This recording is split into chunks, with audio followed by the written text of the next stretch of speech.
Hola, buenas tardes, Israel, ¿cómo estás? Hola, Clau. ¿Tu micrófono está apagado o tu audio no se ha vinculado porque no te escuché? Ah, no, espera, soy yo. Tenía audífonos puestos. ¿Me escuchas? Hola, Patricia, buenas tardes. Sí, ¿cómo estás, Israel? ¿Cómo te ha ido? Muy bien, muchas gracias. ¿Y a ti? Bien, muchas gracias, señora Patricia. Señora Patricia, buenas tardes. Y don José William, buenas tardes. ¿Cómo les va? Buenas tardes, bien, bien. Bienvenidos todos, mucho gusto. Estamos por comenzar la clase del día de hoy. Vamos a dar un par de minutos para que el resto de las personas ingresen antes de comenzar y que iniciemos todos juntos, ¿de acuerdo? De acuerdo, Israel, te quería comentar que yo les propuse como grupo que para el día de mañana enviáramos los aportes. Ah, ok, perfecto. Muchísimas Para el gracias. s No, ¿qué tal? Con muchísimas gracias a ti. El 6 para que quedáramos los 6 de cada mes. Ah, ok, excelente, está excelente, no hay ningún problema. Muchísimas gracias. Perfecto. Bueno, no, gracias a ti. Muchas gracias. Bueno, pues estamos ya en espera de que la gente ingrese. Voy a mandar un mensajito al grupo para decir que ya estamos en línea, que la sala ya está abierta. De las personas que se encuentran actualmente en la sala, ¿hay alguna que sea la primera vez que toma la clase con nosotros? Sí, señor, soy yo. Mi nombre es José William, primer vez que me dan la oportunidad de poder estudiar con ustedes. Perfecto, señor José. Me parece que ingresó esta semana al grupo, ¿correcto? Sí, señor, apenas comencé esta semana. La señora Claudia me hizo el favor de colocar el enlace, todo. Ah, perfecto, qué alegría, pues bienvenido. No, creo que ya no le compartí la dinámica de grupo de trabajo, pero igual explico. El Centro de Estudios de la Fundación Orahaim tiene como objetivo la difusión del mensaje universal de la Torá y los 7 preceptos no ágidas. Este centro de estudios se encuentra supervisado y desarrollado bajo rabinos ortodoxos, perdón, que se dedican a la difusión del mensaje monoteísta. Uno de los objetivos de la fundación es poder desarrollar espacios en los que personas con interés al judaísmo puedan recibir educación y puedan recibir información apropiada, bien dirigida con respecto a este tema para su formación personal y espiritual, ¿no? El grupo al que usted está formando parte es el Centro de Estudios No Ágidas de la Fundación Orahaim en Colombia, quienes, gracias a Shem, creo que ya vamos a cumplir nuestra tercera clase de este programa que estamos haciendo, y este curso que estamos iniciando es el curso que se llama Los 13 Principios de Fe de Maimónides. En la clase anterior tuvimos una introducción a unos principios, algunos más bien conceptos, no principios, sino conceptos sobre qué es Torah y qué es judaísmo y qué es identidad espiritual. Hemos abordado esos temas anteriormente. También en la clase antepasada también abrimos el tema sobre qué esperábamos con respecto a este curso. Y bueno, yo lo invito a que se sienta bienvenido. Cualquier pregunta que tenga, con mucho gusto la puede hacer, siéntase libre de hacerla. En este grupo, con suerte, puede encontrar algunas ideas que sean contrarias a su creencia religiosa o que le puedan causar conflicto. Sin embargo, el grupo tiene toda la apertura de poder recibir preguntas dentro del margen del respeto, por supuesto. Nunca se van a hacer comentarios que tengan la intención de denostar alguna idea o pensamiento, ni mucho menos menospreciar a alguna persona o discriminarla por su condición de género o creencia religiosa. Sin embargo, siempre vamos a estar optando por la comunicación del debate con base en la razón y los argumentos. ¿De acuerdo? Le doy la más cordial bienvenida, estimado José, y espero que este estudio le sea de mucho desarrollo. Gracias, muchísimas gracias. También tengo mucha expectativa, anhelo de conocer, de aprender, de comenzar a vivir con base en lo que el Eterno nos ha establecido. Así que, pues, pues todos los deseos de que tengamos una estadía o que pueda tener yo ahí una estadía feliz, me encanta mucho. Eso, el aprender siempre y en poder ser parte de y poder también aportar desde lo poco que vaya aprendiendo, pues algo, eso está bien, ¿vale? Que sí. Perfecto. Muchísimas gracias por su Con bienvenida. gusto. Muchas gracias. Muchas gracias, estimada Patricia Hernández, bienvenida. Lisette Reyes, bienvenida. Ya estamos por comenzar. Estamos dando solamente un espacio para que las demás personas ingresen. y que podamos empezar de la mano la clase, que no se nos vaya a caer nadie. Son las 4:08. Vamos a dar 2 minutos más para que terminen de ingresar y en un momento comenzamos. Gracias.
Muy bien. Bueno, pues vamos a comenzar la clase del día de hoy. Ya vamos a iniciar a compartir la clase del día de hoy.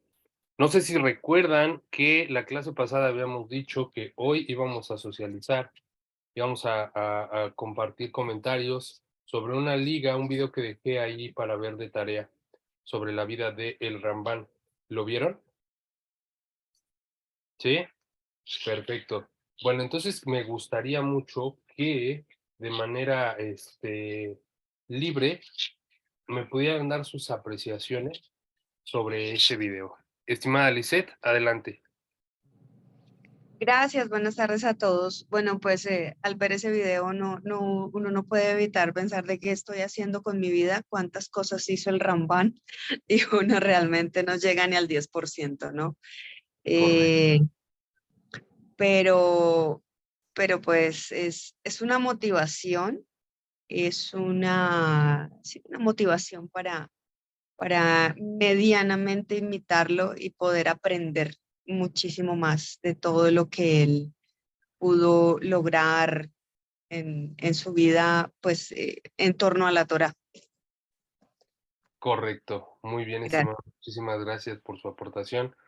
Sí, es justamente un poquito para que nos diéramos cuenta. Él hizo muchas cosas, efectivamente, hizo muchísimas cosas y más que nada por el tipo de vida que llevó, que estuvo migrando de muchos lados, estuvo sufriendo la persecución del Islam y que eso lo acompañó en gran parte de su vida. Sin embargo, no le impidió el generar todo el conocimiento que generó para que lo podamos heredar y que lo podamos estudiar el día de hoy. Estimada Patricia, adelante.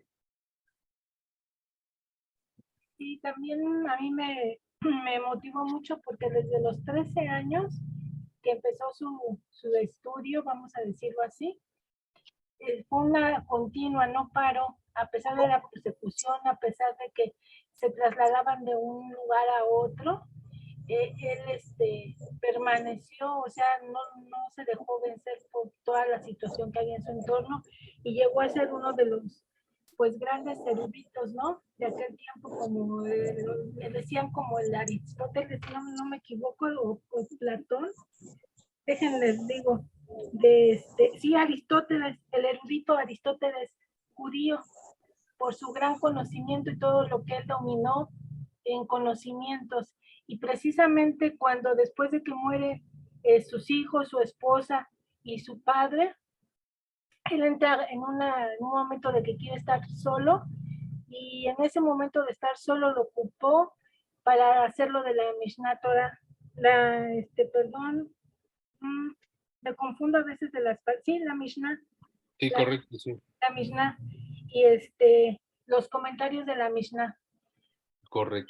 Este varón erudito dice que dominó el idioma hebreo, más aparte el árabe. Y sus escritos los hizo en hebreo, en árabe y en latín. Y para su época, pues decían que estaba fuera de lugar, ¿no? Porque era ilógico en aquel momento que escribiera en árabe y luego lo tradujera en hebreo, luego el latín, así jugando con los idiomas, pero todo con relación a sus escritos. Es algo que también me sorprendió mucho, todo su gran sabiduría, su gran conocimiento y también su pasión y su entrega por su labor como médico, porque en medio de todos los cargos que tenía era como médico, y y dice que después de que él estuvo ya murió, se puede decir, joven, a los 60 y tantos años, no recuerdo bien, pero me llama mucho la atención porque él no dejó de ver a sus enfermos, de ir con una persona a aconsejar, no recuerdo su nombre, pero qué importante que caminaba, comía poco y se dedicaba a los enfermos, y en medio de todo esto se dio y su cuerpo se lo pidió, ¿no? Se le pidió todo su trabajo que realizó, su desgaste, y murió muy joven. Y también tengo entendido que él dejó una carta, precisamente hablando en relación a cómo el cuidado del cuerpo, de la alimentación, de muchas cosas. Entonces, un erudito Correcto. de reconocer, sí. Correcto, estimada. Muchísimas gracias. Muy gracias por su aportación. Muy importante lo que menciona, todo el trabajo que tuvo el Ramán, que solamente no solo se suscribió a su vida rabínica ni sus aportes al judaísmo, sino también incursionó en otras materias como la medicina y la filosofía. Estimada Claudia, adelante. Pues yo quería decir como del fin, si en el epitafio de uno dice, aquí yace lo mejor del género humano, ya de ahí para atrás, Claro. ya es una cosa, o sea, lo que fue como persona, no le interesó si a quien iba a visitar todos los días era idólatra. Creo que para eso fue lo que menos él miró del género humano. Correcto. Adicionalmente, era lo que siempre nos han enseñado en el judaísmo y de las cosas que yo he aprendido y con las que me quedé, la disciplina, ¿sí? Ujú. Crear esas disciplinas, esos horarios, esa forma de cuidar el cuerpo.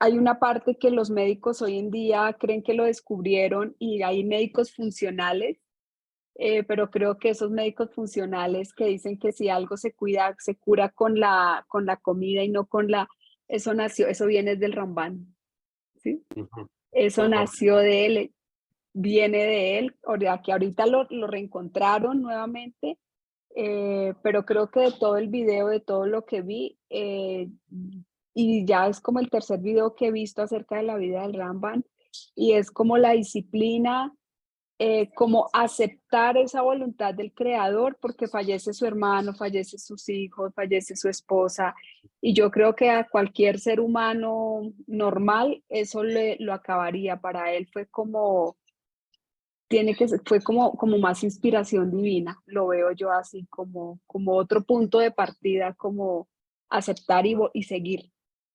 Correcto, correcto. Muy bien. Muchas gracias por sus participaciones, por sus puntos de vista. Todos son muy importantes. Yo les explico cuál fue la intención de que les haya compartido este video y les haya dejado tarea verlo. Primero, estamos a punto de comenzar. Todavía no hemos iniciado. Iniciamos ya el curso, pero todavía no entramos a ninguno de los principios, porque esta clase tiene como objetivo el explicar en fondo qué son estos 13 principios de Emuná, qué son estos 13 principios de fe del judaísmo, de la fe judía.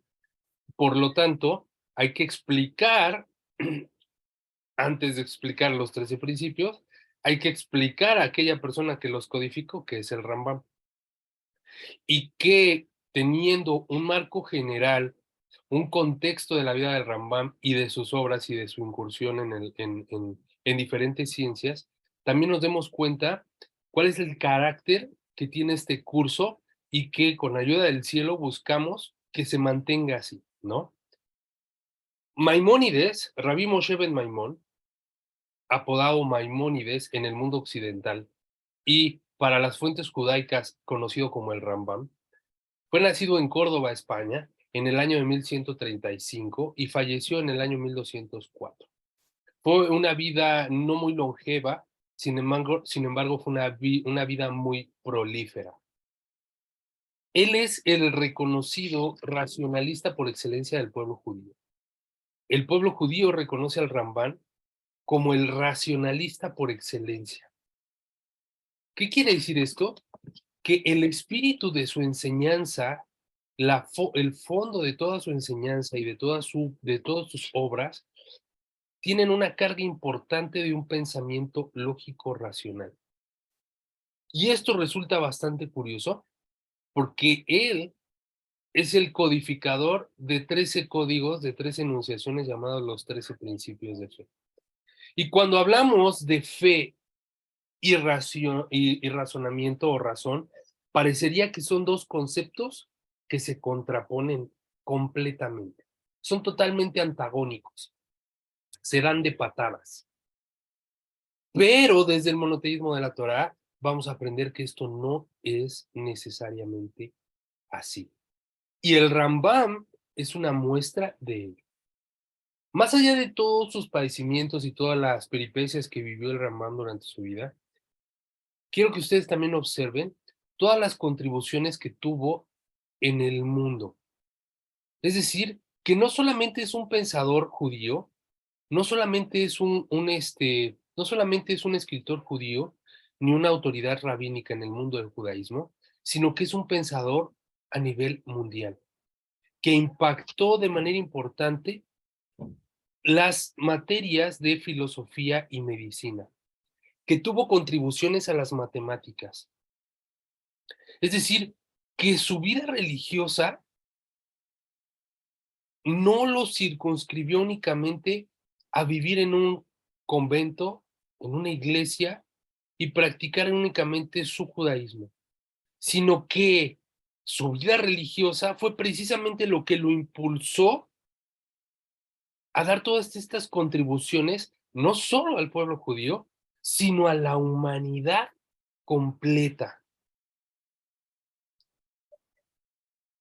Él codificó toda la ley oral del judaísmo. La primera contribución que le da a su propio pueblo es la codificación de toda la ley oral en un solo libro compuesto de 1000 capítulos, llamado la Mishneh Torah. Mishneh Torah, en una traducción literal, quiere decir repetición de la Torah o comentarios a la Torah. Esta obra magna está compuesta de 14 tomos, es decir, Mishneh Torah tiene 1000 capítulos dividida en 14 tomos. Y de esos 14 tomos, nosotros estamos basando nuestro estudio en el primero de ellos, que es el libro del Sefer Hamadá, el libro del conocimiento. Repito, de estos 14 tomos, nosotros vamos a basar gran parte de nuestro estudio, apoyado de otras fuentes, en el libro del conocimiento, el libro del Sefer Hamadá. Es uno de 14 tomos.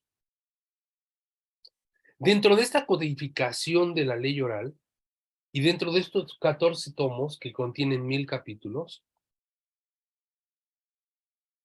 Maimónides codifica y ordena 13 enunciaciones, 13 fundamentos de la fe monoteísta. 13 pilares que van a constituir la fe de un monoteísta,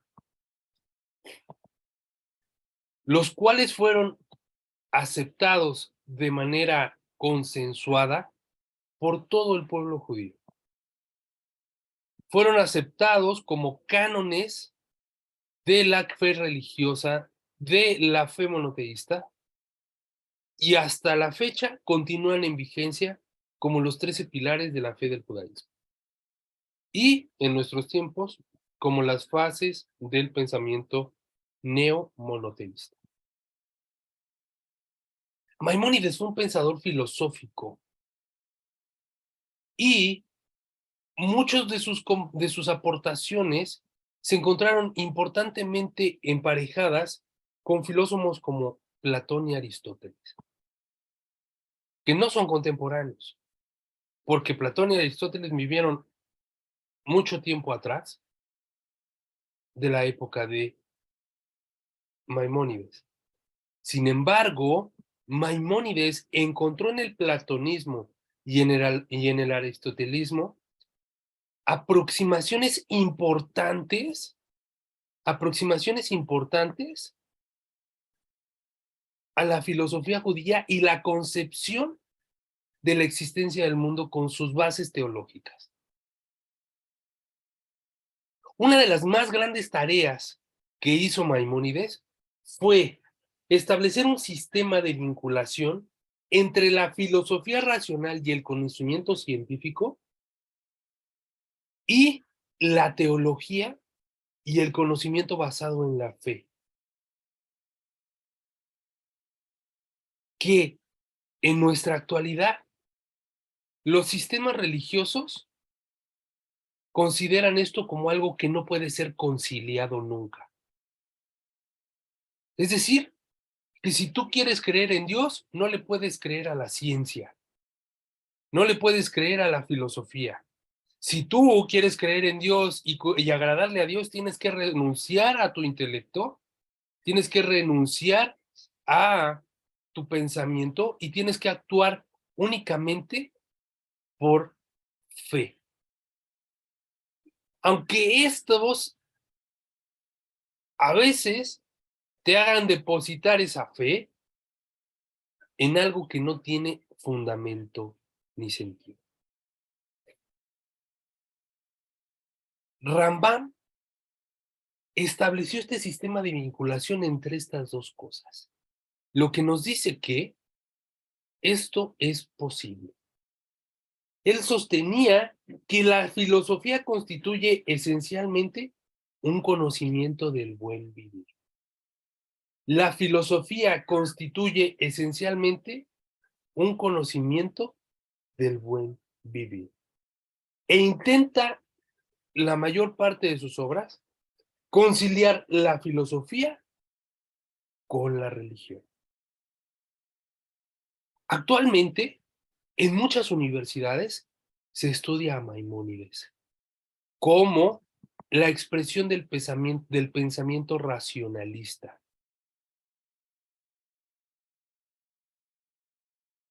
Estamos hablando de que a un personaje de la historia del judaísmo se le estudia de manera secular para comprender el pensamiento racional y los aportes que sus obras hicieron a este mundo. Para el pueblo judío, la Mishneh Torah. Pero existe otro libro muy reconocido por él, llamado La Guía de los Perplejos, que justamente expone los conceptos mal aprendidos de el judaísmo por el mundo no toránico y los explica desde la perspectiva filosófica racional, alineándolo con la teología de su propio sistema religioso, que es el judaísmo. Es decir, que trata de casar, de vincular el pensamiento religioso con la filosofía racional y el conocimiento científico. Desde ahí nos propone algo súper importante de observar. Que Maimónides no era solamente un rabino ortodoxo, e incluso no le caía bien al judaísmo de su época. No era de sus ideas, no eran del todo aceptadas por el judaísmo de su época, porque proponía justamente universalizar el conocimiento al transcribirlo a distintos idiomas. Uno de ellos, el árabe. Cuando el pueblo árabe es, por excelencia, la historia antagónica del pueblo judío. Él, todo lo contrario. Se desarrolla en un país que fue profundamente, más bien, no que fue, que está profundamente influenciado por el mundo islámico, es decir, España. Y la mayor parte de su vida está en contacto constante con el mundo árabe. Sirve en el palacio del sultán como consejero del visir y practica la medicina en la ciudad de Alejandría, en Egipto. ¿Qué nos está hablando esto entonces? Que Maimónides no solamente era un rabino de escritorio. O sea, no podemos únicamente poner a Maimónides como un personaje que se circunscribe a la historia del judaísmo, sino que su pensamiento y sus aportes trascienden al judaísmo en sí e impactan directamente al mundo no judío. De ahí la relevancia, de ahí la relevancia que se le tome como canon de estudio en este curso. Sería algo muy ridículo y contradictorio que un no judío, queriendo entrar al mundo monoteísta, no abordara como primera instancia al Rambam, que no estudiara al Rambam, porque él es justamente el recurso más palpable que se tiene entre esa vinculación de estos dos mundos. Es la referencia histórica más inmediata que se tiene para vincular al mundo del no judío con el del judaísmo. La ética de Maimónides introduce el elemento de lo social y que este elemento se convierte en el rasgo más característico de toda su ética. Es decir, que Maimónides estaba consciente de que el ser humano es un ser social y que su desarrollo espiritual se condiciona y depende de su entorno con la sociedad. Que a diferencia de otras doctrinas, no contribuye en nada que el ser humano se quiera aislar, retrotraer de su entorno para no convivir con su sociedad, para no mancillar su espiritualidad o su pureza. El Rambam propone todo lo contrario. Él dice, algunas de sus conclusiones morales son, por ejemplo, sobre el propósito de la existencia del hombre, es que el fin de la existencia humana es producir lo más perfecto que se pueda producir. Producir lo más perfecto que se pueda producir. Y extendiendo por perfección al hombre,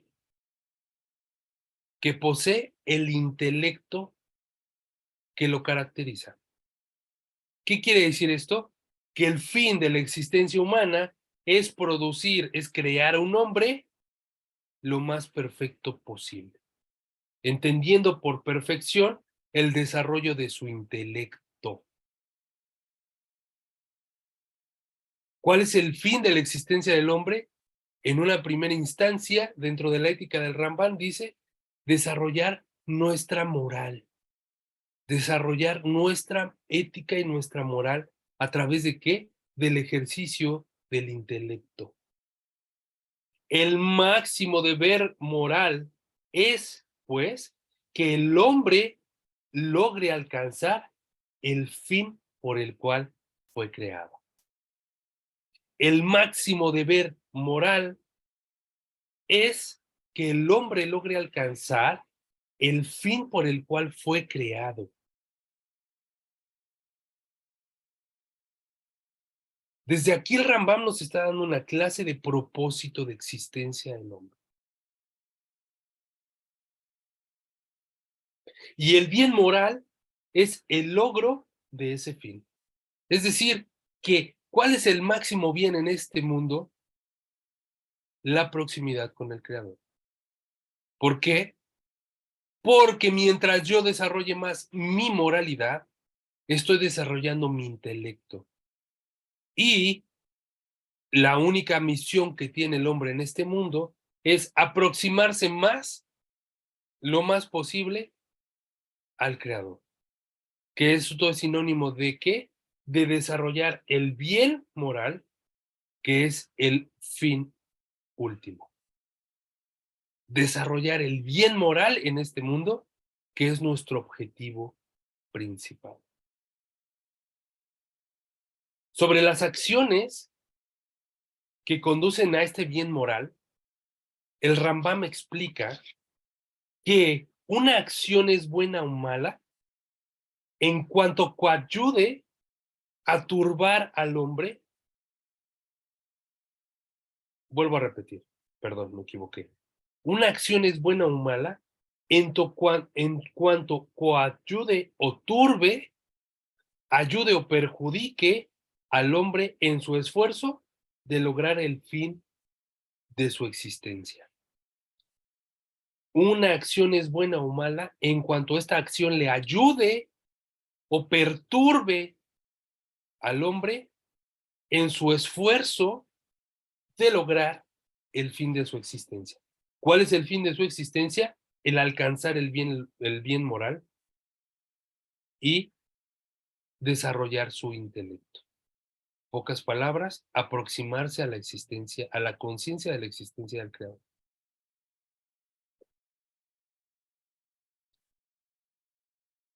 Todas las acciones humanas solo tienden, a sostener cierta resistencia con el fin de que el ser pueda llegar a concluirlas. Es decir, que todas las acciones van a oponer una fricción a la voluntad del hombre con el fin de que este hombre se esfuerce para conseguirlo. Por eso siempre decimos que las cosas que valen la pena en este mundo no son fáciles, ¿no? Todo requiere de un esfuerzo. Y Maimónides lo está explicando aquí. Una acción o todas las acciones tienden a oponer resistencia a fin de que el ser pueda llegar a complementar, a cumplir esa acción. y todas las actividades humanas que contribuyen al perfeccionamiento social tienen importancia moral. Todas las actividades humanas que contribuyen al perfeccionamiento social tienen importancia moral. ¿Qué quiere decir esto? Que el ser humano no es una máquina de producir y consumir, y que su objetivo no es solamente acumular para mañana, que no solamente venimos a este mundo a hacer riqueza material y desarrollo económico. Tenemos una obligación moral de desarrollar este mundo lo mejor posible. Nuestra obligación moral es perfeccionar este mundo a través del desarrollo del mismo. ¿Cómo? Por medio de actividades humanas que se derivan en acciones que, si bien nos van a ofrecer una resistencia, deben tener como objetivo el bien moral de la sociedad. Y cuando estas acciones lleguen a concretarse de manera colectiva, podremos aproximarnos al objetivo general de la existencia del hombre, que es la proximidad con el Creador. Es decir, que en la medida en que el ser humano desarrolle este mundo y se desarrolle a sí mismo, evidentemente primero por sí mismo y después por su entorno, va a alcanzar los ideales de proximidad con el Creador, que son no otra cosa que la conciencia de lo divino en este mundo.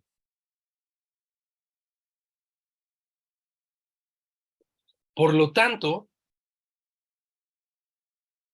aquí el Rambam nos está dando esa ecuación que concilia la religión con la filosofía. Y que contradice absolutamente los sistemas religiosos canónicos de aquella época y de esta época, que sostienen que nunca la ciencia puede estar conciliada con la religión, lo cual el Maimónides demuestra que esto no es así. Ya caemos en cuenta un poco de la importancia de Maimónides en nuestro estudio. Ahora sabemos por qué vamos a estudiar los 13 principios de fe y no empezamos por Bereshit. ¿Por qué? Oye, Israel, ¿por qué no empezamos por el Génesis? Si vamos a estudiar Torah, pues empecemos por el primer libro. ¿Por qué estás empezando ni siquiera por la Torah? Bueno, ahora entendemos cuál es la importancia de Maimónides, cuál es la importancia del Rambam para el no monoteísta. Primero, porque él, en todas sus contribuciones, que no solo fueron religiosas, desarrolló el pensamiento plural de la vinculación del hombre con su sociedad y, por consecuencia, con la unicidad única que es el Creador.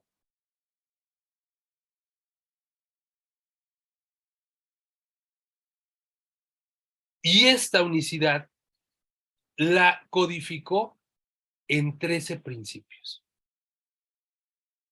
¿Llamada qué? Los 13 principios de fe de Maimónides, comúnmente conocida así. Ahora, vamos a entrar a describir qué son estos 13 principios de fe.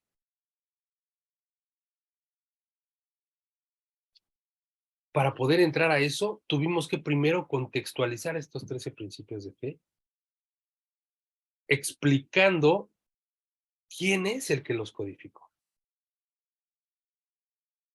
Y con eso nos damos una idea de cuál es su visión y objetivo el haberlo hecho. Y lo primero que debemos comprender es que estos 13 principios de fe no le pertenecen a Maimónides. Estos 13 principios de fe no le pertenecen a Maimónides. Es decir, no es que él se los haya inventado, no es que él se los haya creado y decir, el primero que se me ocurre es este. El segundo parece buena idea, este va a ser también. ¿Y qué te parece? Sí, yo creo que el tercero va bien. No, no es que él se los haya inventado, por lo tanto no le pertenece. Le pertenecen a la Torah. Él lo que hizo fue ordenar y codificar las bases religiosas, las bases, perdón, doctrinales, no religiosas, doctrinales, de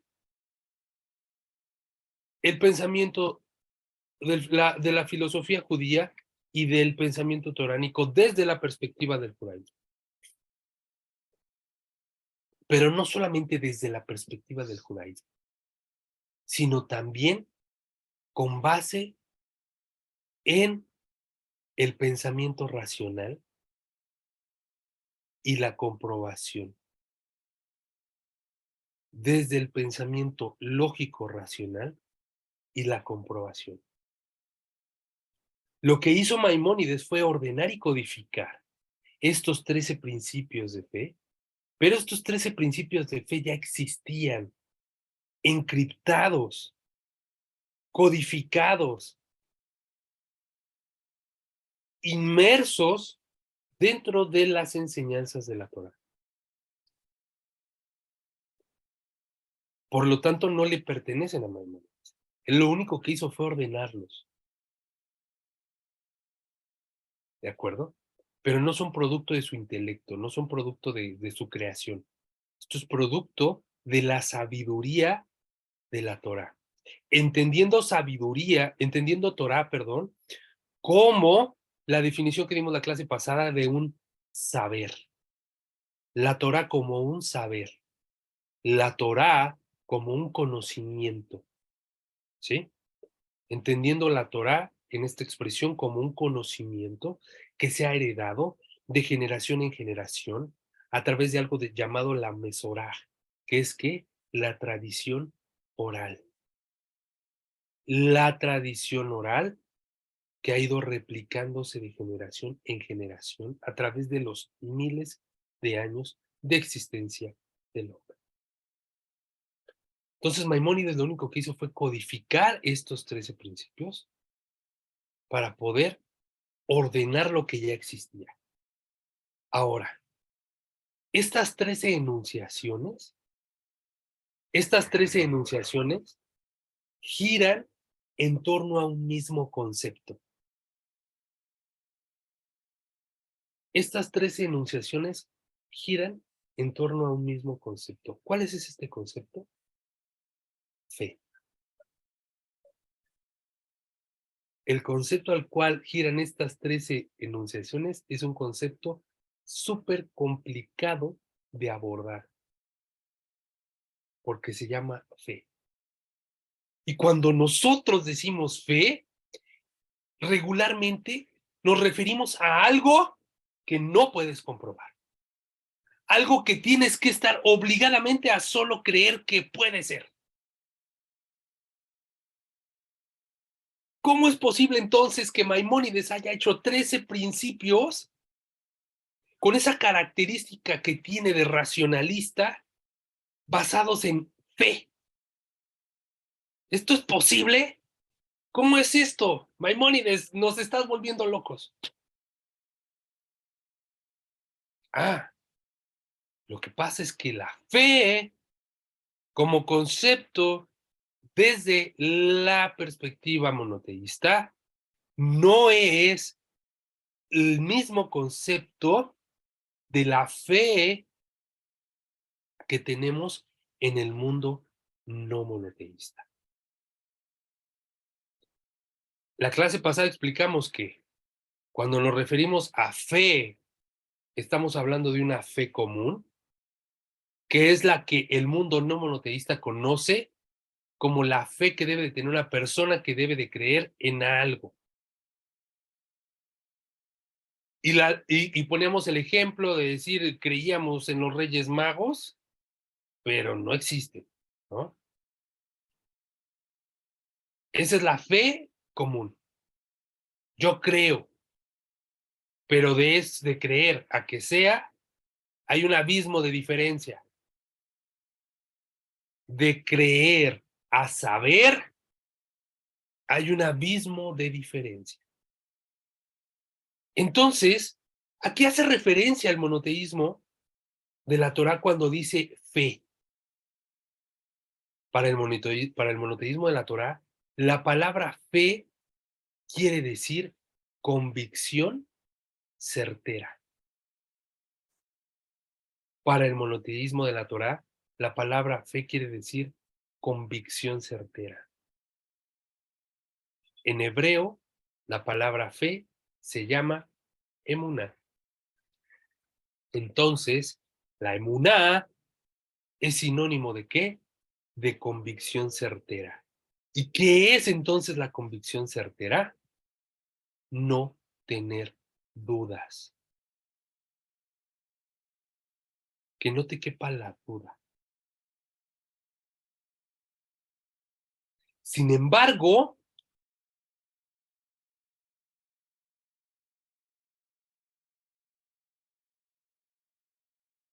la fe yace más allá de la mente racional.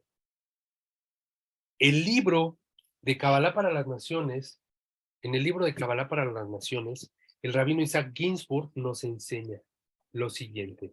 En el capítulo que se llama justamente los 13 principios de fe o principios de fe, nos dice, sin embargo, se verá menos paradójico porque consideramos que la fe en el Todopoderoso concierne al conocimiento de lo no racional.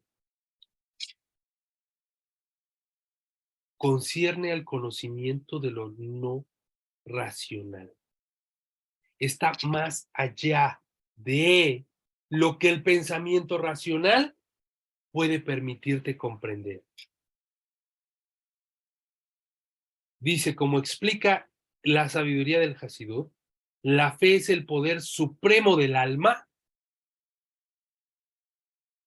pero yace mucho más allá del alcance de la mente racional. La fe o la emuná es la fuerza, el poder supremo del alma y yace mucho más allá del alcance de la mente racional. Oh, por Dios, esto se pone cada vez más complicado. O somos racionales, o solamente creemos, o qué va a pasar aquí. Israel, me estás confundiendo. ¿Qué es lo que está sucediendo? Hay una conciliación al final. Debe de haber una conciliación al final del día. ¿Por qué? Porque la Torah nos explica que somos el único ser que tiene algo que los demás seres vivos no tienen, que es el intelecto. Por lo tanto, ese intelecto debe de tener un propósito. Se debe de tener una convicción certera, es decir, una emuná, que se deriva del equilibrio de aproximarme a entender lo más que pueda aquello que no puedo comprender en su totalidad. La convicción certera va a surgir del equilibrio de aproximarme a entender lo más que mi capacidad intelectual me lo permita, aquello que nunca podré comprender en su totalidad. Porque si tengo la capacidad intelectual y la puedo desarrollar, es mi obligación el esforzarme lo más que mis capacidades me permitan a comprender aquello que no puedo comprender. Porque por algo Dios me dio el intelecto. Y en esa medida se van construyendo conocimientos racionales que nos van dando convicción certera. Es decir, aceptaciones o comprobaciones, no aceptaciones, comprobaciones por medio de pensamiento lógico, racional y método científico que nos ayudan a comprender mejor aquello que no puedo comprender en su totalidad. ¿Por qué esto es importante? Porque todo está en torno de la fe. ¿Y qué va a derivar de la fe? Lo que deriva de la fe es la práctica religiosa y el servicio a Dios y el servicio divino. Si una persona no cree, no va a hacer nada. No va a hacer absolutamente nada. Porque el creer, el tener fe, va a derivar en una práctica y en un servicio. El tener fe va a derivar al final en una práctica y en un servicio divino. Pero si no tenemos emuná, si no tenemos fe, si no tenemos convicción certera, nunca vamos a hacer nada. Nunca vamos a creer que realmente hay un pacto. Nunca vamos a tener las ganas de querernos vincular con ese pacto. Nunca vamos a creer que realmente hay un sistema de recompensa y sanción. ¿Sí? Ahora, una pregunta que debemos hacernos aquí. ¿No hacer idolatría es lo mismo que creer en Hashem? ¿No hacer idolatría es lo mismo que creer en Dios? La respuesta es no. Porque una persona que no cree en otros dioses no necesariamente quiere decir que cree en el Dios único. Y como no cree en el Dios único, no tiene por qué hacer absolutamente nada en nombre del Dios único. No lo va a hacer.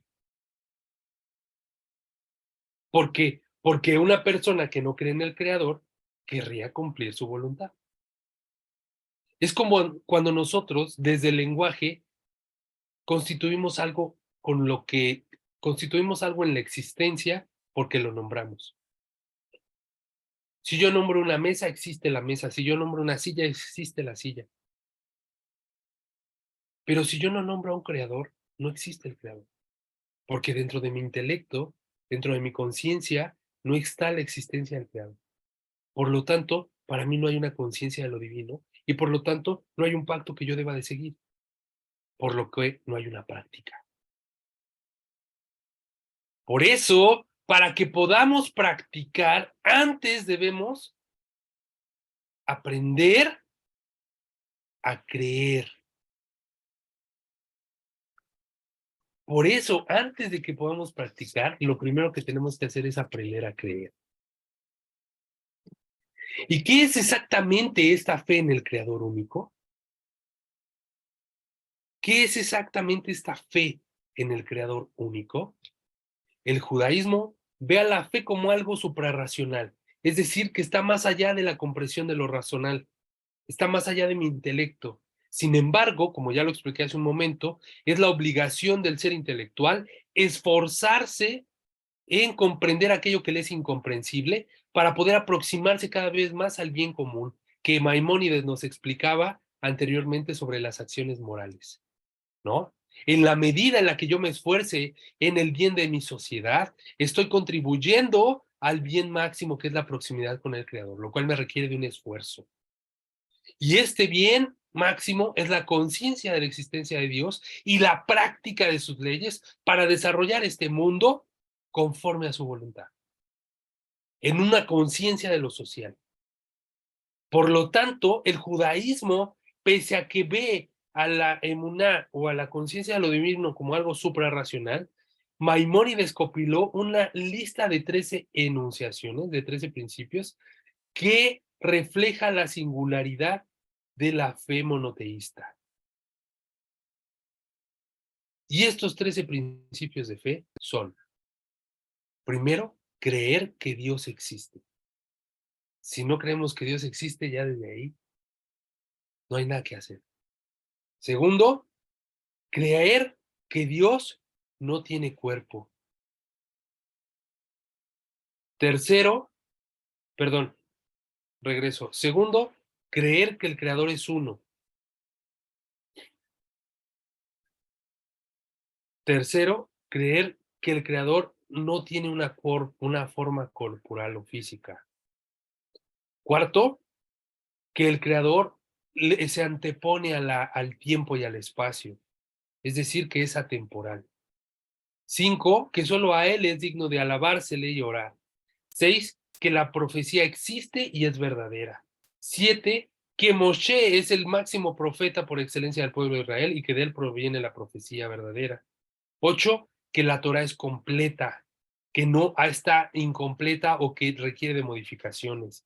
9, que la Torah es eterna, que no tiene ningún principio de caducidad, sino que va a estar vigente a través del tiempo de la existencia. 10, que hay una providencia divina que supervisa los acontecimientos del mundo. 11, que Hashem recompensa y castiga al individuo de acuerdo a sus acciones. 12, que el Mashiach llegará. Y el 13, que Hashem resucitará a los muertos. Estos son los 13 principios de la fe monoteísta. Sin embargo, estos 13 principios también pueden ser organizados o reorganizados en 3 categorías más generales, en 3 principios más generales. ¿Cuáles son estos 3 principios? Que, primer principio, la fe en la unicidad de Dios y la fe en la unicidad de Dios y su singularidad de existencia. El segundo sería que la fe en la verdad universal y eterna de la Torá como expresión de la voluntad de Dios.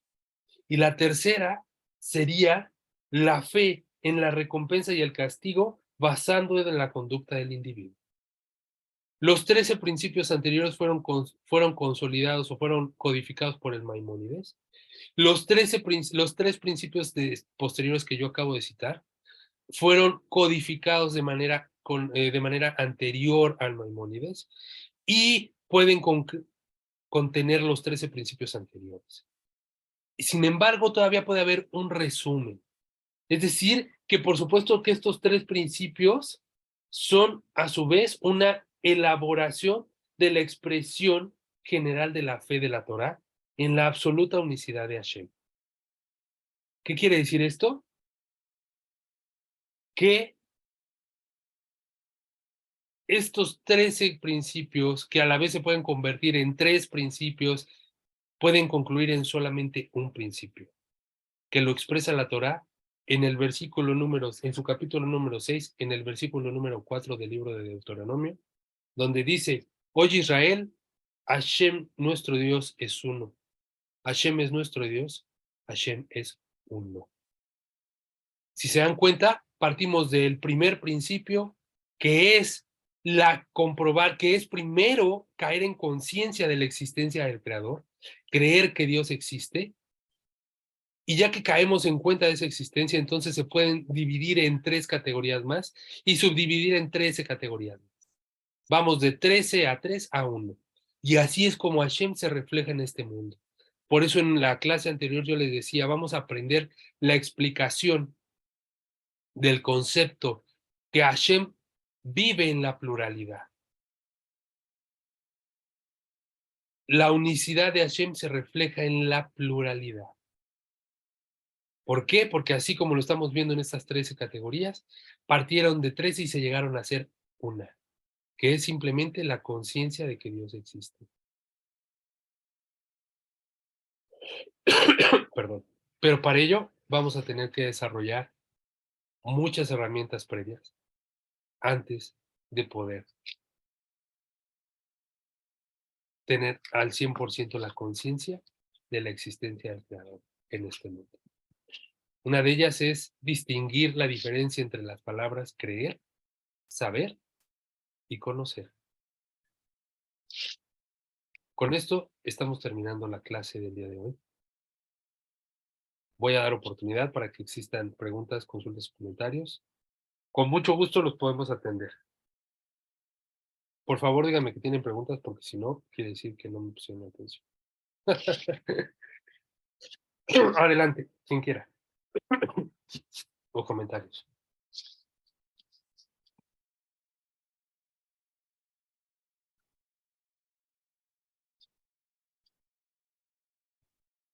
Pues Bueno, Perfecto. Sí. me llama, puedo entender más Bueno. lo que dice acerca de la unicidad, Sí. porque es una palabra que suena como a variedad, vamos a decir, a más. Ujú. Y cuando está hablando unicidad, ahorita lo puedo entender claramente por lo que nos enseñó acerca de la Torah, que Dios precisamente de la pluralidad, Él se mueve, ¿no? Exactamente. Y antes la unicidad nos la habían enseñado 3 en 1, ¿no? Ujú. Y no es así. Es un errecto, eso es un concepto equivocado, justamente. Exactamente. Hugo, y qué bueno que lo trae a cuenta, estimada Pati. Ahorita que tengo el libro aquí a la mano, justamente el libro trata justamente de aclarar primero la aparente pluralidad de Dios, que no es más que esta mala comprensión de su unicidad. Y en el capítulo número 2 del libro de Kabbalah para las Naciones, dice monoteísmo, la aparente pluralidad del Creador. Y empieza diciendo esto: la proliferación de falsas creencias en todo el mundo exige una labor de esclarecimiento previa al estudio propiamente dicho. Es decir, es necesario que clarifiquemos algunas verdades básicas de la Torá, que a menudo son presentadas por otras religiones de manera distorsionada o a veces con la intención deliberada de engañar. Ante todo, el Creador es absolutamente uno. Dice, ante todo, el Creador es absolutamente uno. Hashem, el Creador, no posee intrínsecamente dualidad o pluralidad, de ninguna forma.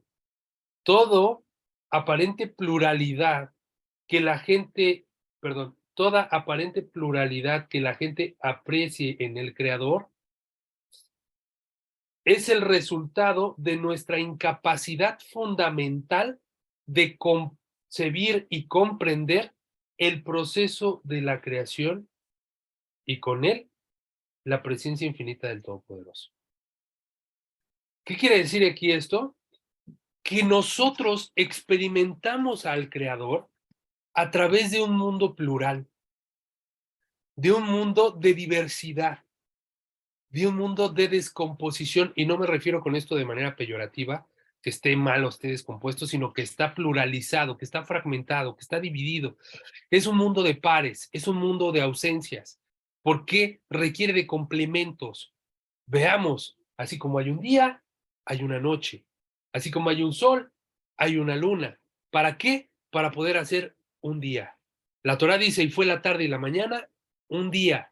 No dice, fue solo la tarde, o fue solo la mañana. Dice, fue la tarde y la mañana, un día.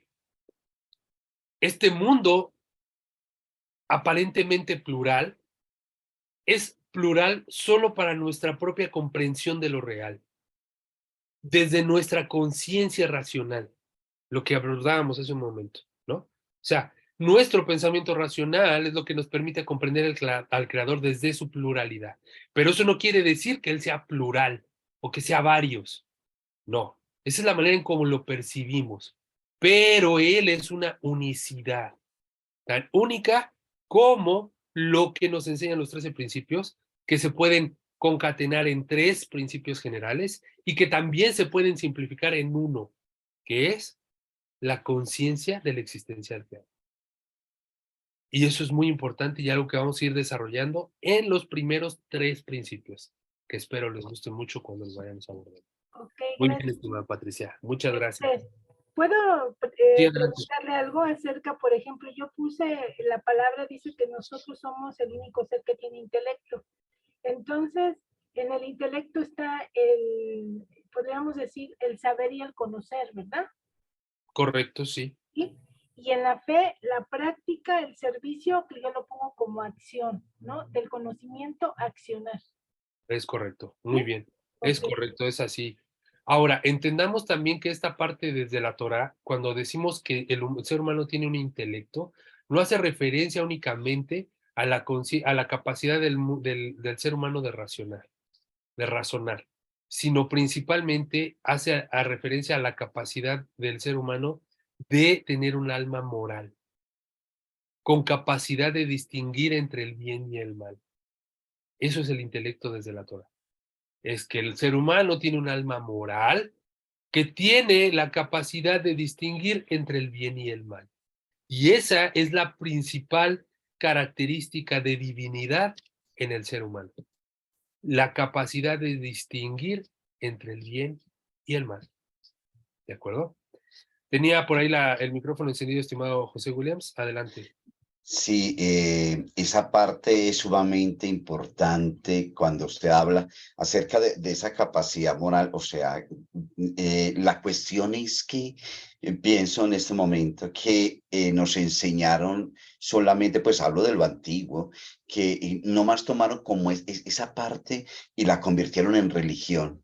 Y eso nos hizo como apartar y perdernos como todo ese conocimiento, ese razonamiento que debemos tener. Hoy por hoy, pues en este momento, con su clase, veo la importancia de que realmente entonces a través del intelecto y cuando aceptamos realmente estos principios y tenemos al creador como esa unicidad, único, solo él y todo esto, podemos entonces a través de ese conocimiento racional que nos van dando ustedes, nos vamos como conceptualizando realmente, encaminando nuestra mente, nuestra forma, nuestra fe, porque hasta la teníamos distorsionada, vuelta por allá, y entonces vamos entonces a meternos en esa emuná real que el pueblo judío tiene, que lo lleva precisamente a esa obediencia, a no salirse como de lo que el Eterno estableció. ¿Es así o cuénteme? Es totalmente así, estimado José.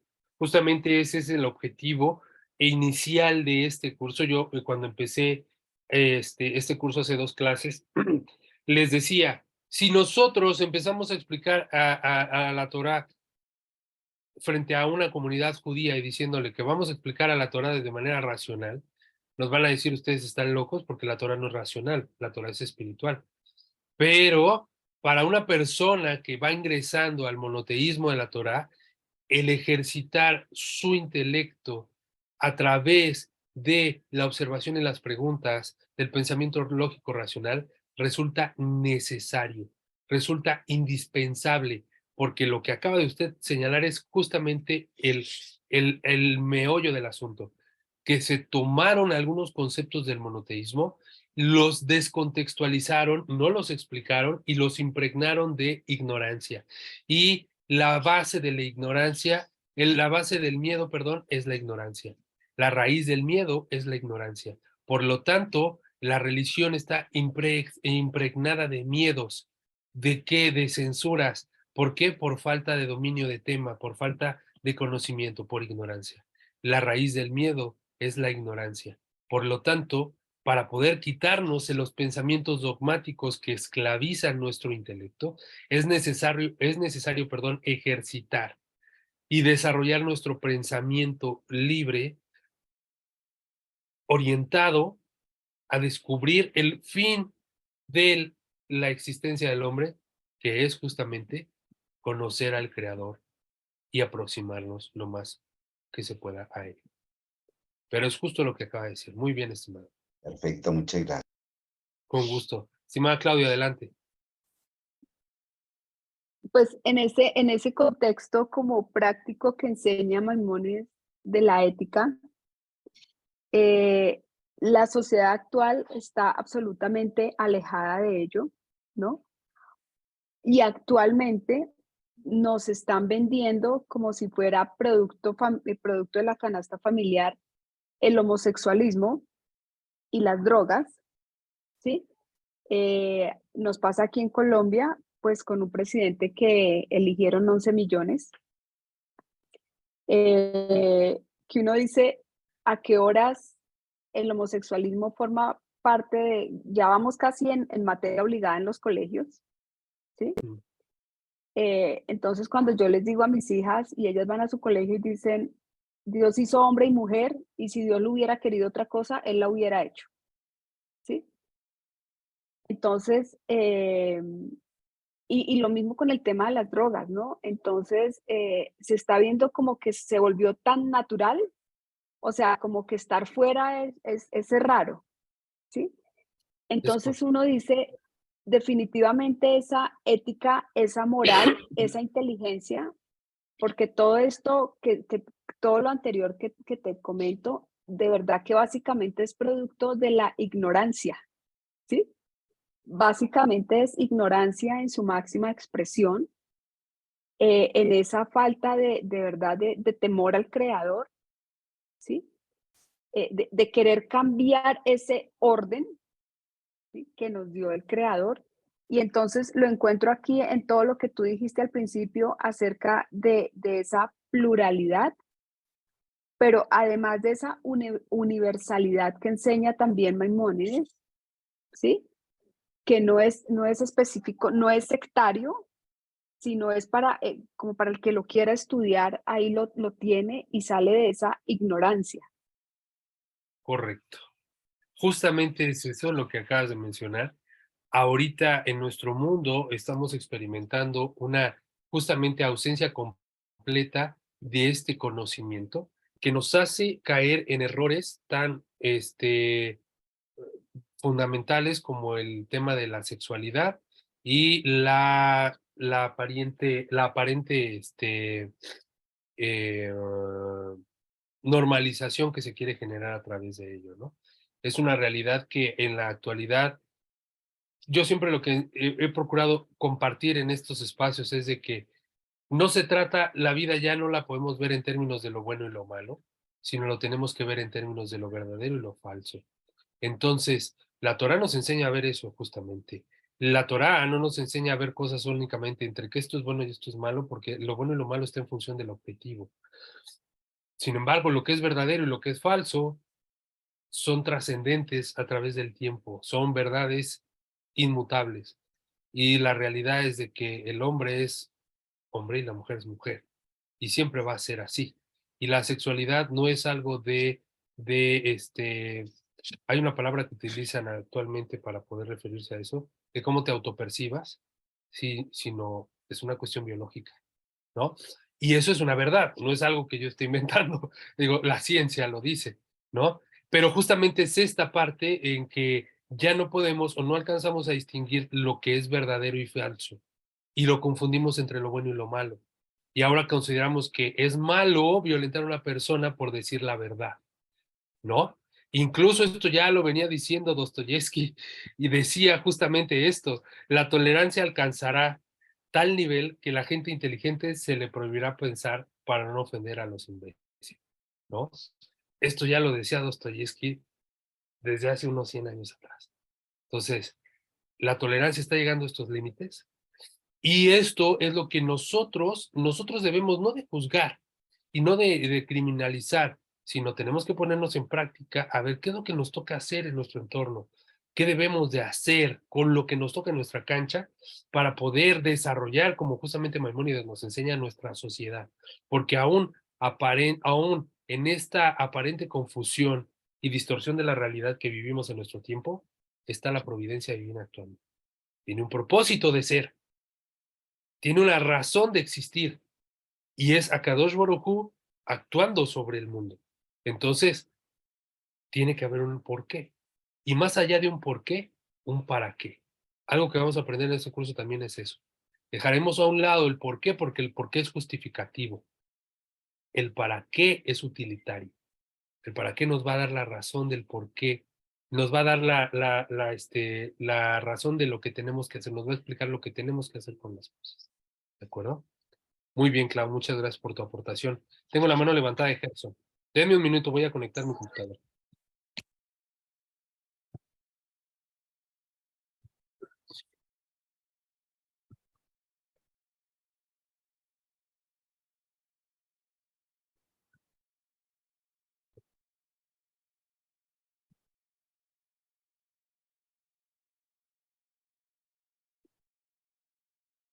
Listo, adelante ahora sí. Gerson, te escucho. Hola, buenas noches, ¿me escuchan? Fuerte y claro. Tenía una pregunta pues con respecto a lo que mencionó la señora Claudia. En algunas ocasiones, en las lecturas que he participado en el Grupo de Colombia, he escuchado que, digamos, nosotros los Bnei Noach no debemos seguir la halajá judía, ¿sí? Las leyes como tal de la halajá, sino que nosotros, digamos, debemos seguir las leyes de nuestros países. Entonces, en ese orden de ideas, si en nuestro país normalizan el consumo de drogas, pero nosotros no seguimos la halajá judía, entonces ahí que me queda como un vacío, porque pues si la ley de mi país dice que, ¿sí me hago entender? Entonces ahí a dónde yo me puedo dirigir, a qué texto, en qué me debo basar para decirle a mi hijo, mira hijo, yo no quiero que tú consumas drogas porque aquí en tal parte dice que no debe hacerse. ¿Sí me hago entender? O sea, Sí. como tal, escritamente, ¿dónde está? Ok. Primero que nada, estimado, es un tema que vamos a abordar en profundidad cuando ya empecemos a hablar de leyes no ágidas. Sin embargo, sí creo que es importante que empecemos a darle una respuesta a esta pregunta. Y la primera base en la que usted se tiene que dirigir es apelar sobre la razón y la ética universal. No que tenga que venir escrita en ningún libro, sino en la conciencia de justamente esto, lo bueno y lo malo. No es necesario, no es necesario que usted diga, mira, aquí viene escrito en la Biblia donde dice que está mal drogarse o que no está permitido y que por eso nosotros no debemos de hacerlo, sino es parte del desarrollar el intelecto, el cobrar conciencia de lo que es verdadero y falso. ¿Qué es verdadero y falso? Bueno, pues que si tú consumes drogas, eventualmente estarás dañando tu salud y que después vas a tener problemas con el paso del tiempo, que vas a generar problemas para tu salud y para tu entorno, y que vas a poder llegar a ser un problema para tu sociedad en general. Eso es lo que tendríamos que estar empezando a ilustrar, no esperarnos a que venga escrito en algún lado, independientemente si forma parte de alguna ley judaica o no judaica. El que la droga esté legal en el país, hay una gran distinción entre que sea una obligación consumirla, ¿eh? O sea, puede haber una legislación que permita el consumo de la droga, pero no hay una legislación que diga debes de consumir la droga. O sea, son cosas totalmente distintas, ¿sí? El consumo de la droga es una libre elección. Está protegiendo, lo que está haciendo los países en algunos lados es que mediante sus leyes están protegiendo al consumidor y muchos de esos tienen muchos candados relacionados a qué tipo de fines tiene el consumo de droga. El consumo de droga terapéutico, el consumo de droga recreacional, es totalmente distinto y sus fundamentos parten de diferentes bases. Sin embargo, eso no quiere decir que porque la Constitución me lo permite, lo voy a hacer. Es totalmente distinto. O sea, una cosa es que te dé la opción de poder consumirla y otra cosa es que te obligue a consumirla. No es lo mismo, ¿sí?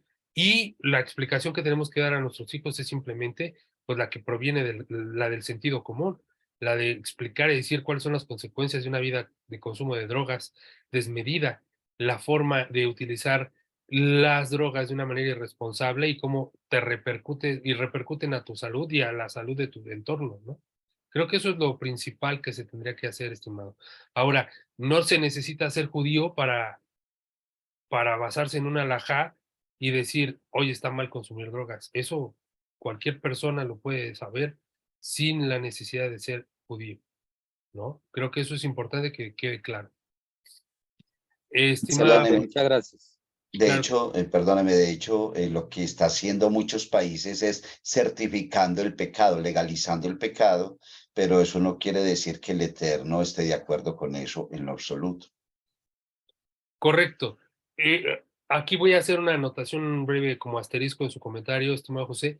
El pecado como concepto tiene una connotación que no ha sido explicada en este momento en el grupo y por eso voy a dar una como connotación.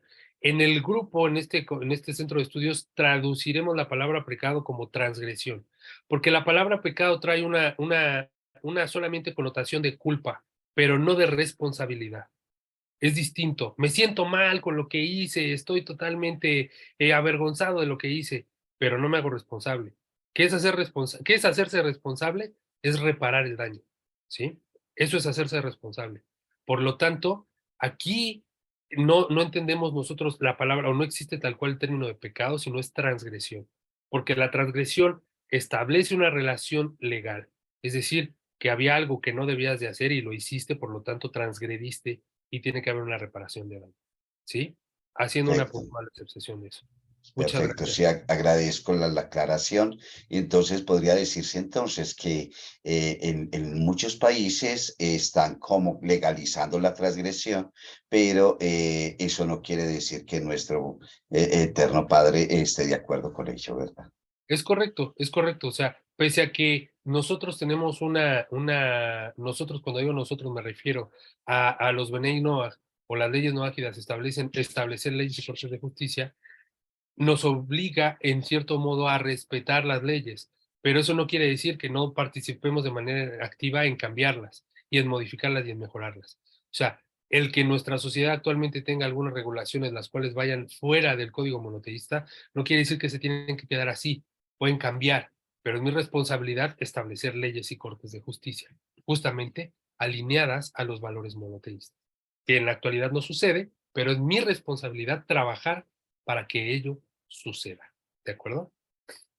Estimada Patricia, adelante. Sí, gracias. Quiero preguntarle si me puede clarificar o dar un ejemplo de lo que usted dijo, que antes de practicar debemos aprender a creer. Ok, Por favor. claro que sí. Imaginemos que, déjeme ver cómo lo digo. Pues de manera directa, simplemente si uno no cree en Dios, ¿cómo va a creer que tiene un pacto con Él? Si uno no cree que algo existe, pues ¿cómo voy a creer que me está mandando a hacer cosas?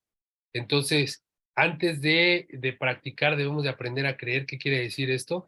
Que no nada más se trata de creer en Dios, porque ese concepto es muy diverso en nuestra actualidad y tiene muchas connotaciones, tiene muchos significados, sino que tenemos que aprender a creer de manera apropiada en el Creador. Tenemos que aprender a creer de manera apropiada en Akadosh Baruj Hu, en el conductor, creador y conductor, en los términos del monoteísmo. O sea, comprender que a veces el decir es que yo creo en un solo Dios que no tiene cuerpo no alcanza. Eso no alcanza, porque creer eso no define realmente a un monoteísta.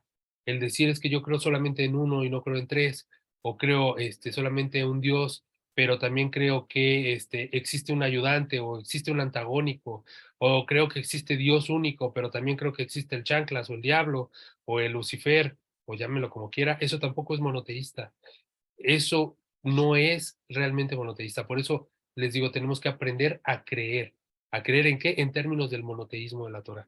Y que para efectos de este curso, cuando me refiero a términos del monoteísmo de la Torah, es aprender con bases racionales que nos llevarán a partir de la comprobación lógica a experimentar el decir, claro, no podría ser de otra manera, porque es lógico y es racional. ¿Sí? A eso me refiero. Estimada Clau, tengo su mano levantada. Adelante. No, otro tema que como con la pregunta de Gerson era también que, sí, que Hashem nos da la vida y que una de las temas que nosotros tenemos que hacer es cuidar la vida, ¿sí? Ah, Si hay que ir al médico, hay que ir al médico, si hay que dejarse hacer una transfusión de sangre, hay que dejársela hacer. Entonces, ahí entre todo eso no está el tema de atentar contra la vida de nosotros y enseñarle a otros a cuidar la vida, ¿sí? Enseñarle a los hijos a cuidar la vida. Si un hijo, yo siempre he tenido, he visto tantos casos de estos temas, eh, y creo que lo vi en alguna vez y lo entendí en Mishle, es que si un hijo queda mal criado, si un hijo hace cosas en contra de sí mismo, en contra de la sociedad, pues es que como que yo como papá fallé, como que la tarea me quedó como mal hecha y como que ahí voy como en reversa con lo que me tocaba, con mi pedazo que me tocaba hacer en esta parte que no lo hice como tan bien, ¿sí? ajá. Entonces creo que discúlpame, es que yo hablo como de una manera muy práctica, es la manera que así misma yo me entiendo, porque hablo sola también. Entonces, es esa como la parte. Ahora, antes de mirar una ley, yo creo que nosotros tenemos que evaluarla desde el punto de vista social y ético. si realmente porque sabemos que especialmente en este mundo y en América Latina, al parecer, pareciera que nuestros políticos, eh, más que hacer para el pueblo, hacen como para sí mismos, ¿sí? O sea, más que hacer política necesitan al pueblo, sí, pero el tema es un bien propio. Sí, o sea, esos políticos ya quedan muy pocos en América Latina, esos que jalan la cuerda como para todo el mundo, quedan creo que muy pocos. Entonces, la tarea de nosotros es como analizar esas leyes desde el punto de vista social y ético, ¿sí? Y qué va para mí, qué no va para mí y cómo puedo yo ayudar a otros a que definitivamente, por más aprobada que esté y por más que esté, si no pega, no pega y no tengo yo que ir ¿sí? Claro. a hacerlo. Es correcto eso, o sea, principalmente tenemos que darnos cuenta que somos seres o que tenemos que hacer seres socialmente responsables, ¿no? Si vamos a heredar algo a este planeta, que sea mejores seres humanos, ¿no? Que no sean máquinas de producir y consumir, sino que sean mejores seres humanos, que en su crecer se den cuenta que su actuar va a tener un impacto directo en su sociedad y en su entorno, y por lo tanto es indispensable desarrollarle esa conciencia de lo social a nuestros hijos para que la practiquen, ¿no? Y que se comprometan con un conflicto en su entorno. Es muy sencillo actualmente darle vuelta al problema, voltear para otro lado, responsabilizar a alguien más, pero nunca darnos cuenta y decir, ¿qué tanto puedo yo hacer si me comprometo en esto? ¿Qué tanto podría yo cambiarlo si veo que nadie lo hace? ¿Qué tanto debo yo de hacerlo o no? ¿Sí me explico? Y eso parte de justamente esta razón responsable de decir, bueno, no necesariamente tiene que ver con una legislación que nos permite el consumo de drogas, sino qué tan responsable soy yo en hacerlo, ¿no? ¿Qué tanto afecto yo a mi sociedad cuando lo hago? Eso es importante, porque también estoy contribuyendo a una economía bélica que no está legalizada, que no está bien ordenada, como es el narcotráfico, ¿no? muy bien, estimada Clau. Gerson, contigo termino. Ya estoy a punto de terminar porque tengo otra clase encima. Ay, qué pena. Sí, muchas gracias. Bueno, quería aprovechar una pequeña pregunta porque vengo llegando casualmente de México, ¿no? Entonces, pues, estábamos en Ah, Cancún y fuimos a la Riviera Maya. y ya me estás Sabe que presumiendo las allá hay, vacaciones. allá hay chamanes y toda esta cosa y las energías, Ok, que esto con la unicidad de Dios, ¿qué puedo yo pensar de esas cosas? O sea, de pronto, ok. Bueno, para esta pregunta hay muchas está respuestas. mal, están, Ok. Para esta están pregunta hay bien. muchas respuestas, pero voy a contestar con la manera inmediata. Esto simplemente es entretenimiento espiritual. Esto es entretenimiento espiritual, esa parte del chamanismo y de la brujería y del tarot y de lectura de cartas y de incluso todo aquello que ya vinculan con con el judaísmo como la cábala cuántica y las letras hebreas y el péndulo hebreo y sanación espiritual a través de regresión en vidas pasadas y tu propósito en la vida a través de la develación de tu nombre en hebreo y todas estas cosas que también pueden vincularse con el judaísmo, no es otra cosa que entretenimiento espiritual. Es solamente algo que se hereda del mercantilismo y la vida occidental que pretende alcanzar los objetivos de la manera fácil, que representa el no esfuerzo de las cosas, ¿no? Estamos acostumbrados a que la vida sea sencilla, a que sea rápida, que sea fácil, y si quiero cambiar mi vida, pues que mejor que sea con el producto super mágico, que me haga bajar de peso de 10 kilos en un día, que me ponga como Arnold muchas letras, en una semana, que, que me abra las puertas de la prosperidad si pongo un hilito rojo en una taza, o si me están trabajando algo y tengo que hacerle un baño de luna, una limpieza con huevo. Todo ese tipo de cosas son entretenimiento espiritual y que en realidad no son cosas que produzcan un desarrollo en la persona, ¿no? Más allá si son verdaderas o falsas, si son reales o no son reales, son cosas que entretienen a la persona en no esforzarse en realmente lo importante. Lo que yo sugiero es no se distraigan, focalícense, pónganse a cuentas con su propia actividad, con su propio desarrollo personal, y eso es lo que les va a generar el éxito en sus vidas. El trabajo y la constancia son el camino del éxito. ¿De acuerdo? Le agradezco mucho por la respuesta y por su tiempo, ¿yo? Muy amable. Muchas gracias, Gerson. Cuídate mucho. Bienvenido a Colombia. Qué bueno que ya estás bien. Qué bueno que visitaste nuestro país y hiciste derrama económica importante en nuestro turismo. Muchas gracias. Patricia Pava, contigo termino. De verdad, porque tengo una clase a las 6. Pero vas. Adelante, Patricia.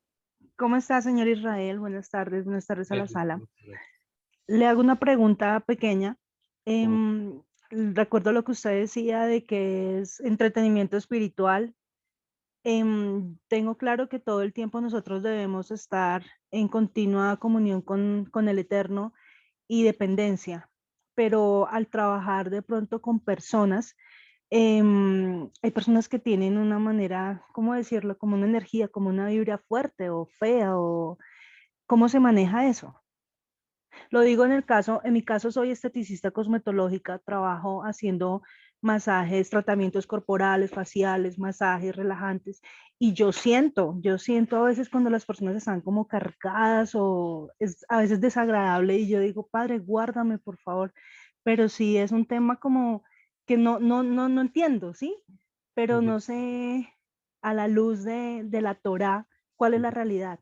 Ok, muy buena pregunta. Voy a primero a resignificar un poco este concepto que tú dijiste, que era estar en constante, ¿cómo dijiste? Conexión con el creador, o en comunión. Dijiste en comunión. Comunión y dependencia, sí, señor. Comunión y dependencia, ok, perfecto. Vamos a tratar de aclarar qué es eso de comunión y dependencia, porque de repente nos es muy sencillo comunicarlo así como tú lo dices, pero desde la perspectiva de la Torá, estar en comunión y dependencia con el Creador es estar consciente de nuestra responsabilidad y nuestro pacto con el Creador.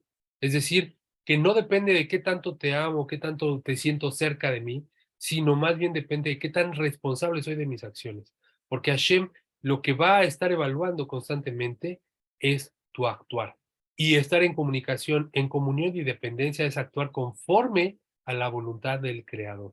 No necesariamente sintiéndome próxima con el Creador únicamente de manera emocional, sino qué tan realmente vinculada estoy con el Creador a través de mi actuar. Porque yo puedo estar sintiéndome muy vinculada con el Creador y decir, ay, Señor, tú estás conmigo, me cuidas y todo, pero híjole, cómo me cae gorda esta persona. Fíjate que en la oficina hay una chica que, ¿cómo? Ya viste los zapatos que traen, no, terrible, ¿no? La verdad. Y hacemos la shonara, ¿no? Estamos hablando mal de algunas otras personas. No digo que sea tu caso, ¿eh? De verdad no lo estoy diciendo, lo traigo como ejemplo únicamente, sino que puede haber acciones que no están vinculadas con ese monoteísmo. Entonces hay que resignificar esa parte y qué bueno que lo tengas en mente porque nos genera esa comunicación.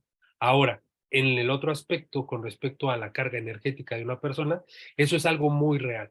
Eso es algo muy real que sí sucede, que efectivamente nosotros somos materia y como materia tenemos carga positiva y negativa, la cual afecta directamente a nuestro estado de ánimo, ¿no? Y en tu caso que tienes contacto con personas que vienen estresadas, que tienen cierta carga emocional, que tienen ciertos problemas encima, pueden contagiarte en tu estado de ánimo, ¿no? Lo mejor que puedes hacer es simplemente ahora sí que dijérame, va, ponte la cremita de se me resbala todo, que no se me pegue tu mala vibra, y estar tú siempre en sintonía, en muy bien equilibrada en tus emociones, ¿no? Porque pasa muchas veces que a veces, yo siempre le he dicho a mi esposa esto, el enojo es como un changuito que está brincándote en la cabeza y te lo quieres quitar y te lo quieres quitar, y no, ¿sabes cómo te lo quitas? Pasándoselo a alguien más. Solamente así te lo puedes quitar de encima. Entonces, ¿cuándo te vas a quitar el changuito? Cuando hiciste enojar a otra persona. Ya que viste que se enojó, ya viste que se puso de malas, entonces tú ya estás en paz. ¿Por qué? Porque quieres hacer sentir a la persona lo que tú estás sintiendo. Y eso no está bien. Necesita uno aprender a controlar sus emociones. Muchas de las personas que tú recibirás en tu espacio tienen esa carga emocional y quieren muchas veces quitársela. Y no porque te quieran hacer daño, sino porque ya no quiere entrarle encima, ¿no? Entonces, tú debes de estar equilibrada en esa parte, ¿no? O sea, decir, o sea, yo te doy tu servicio, todo, pero no me afecte más de lo que me debe de, ¿no? Manteniendo una línea completamente equilibrada en ese sentido. pero sin caer, vuelvo a decirlo, en esta parte de energética. No vayan a empezar a creer que Israel prende inciensos para las malas vibras y anda ahí con sus atrapasueños haciendo temazcales en Tepoztlán. No, solamente sí desde la parte física, pues somos materia y sí tenemos que tener ese equilibrio. Pero ese equilibrio está entre lo que hay aquí y lo que hay acá. Y eso se desarrolla esto se desarrolla con estudio.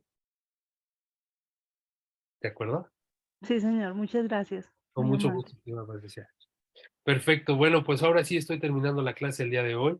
Yo de verdad les agradezco, me gusta mucho que haya preguntas, qué bueno que haya preguntas para que podamos ir aclarándolas y que haya mayor participación.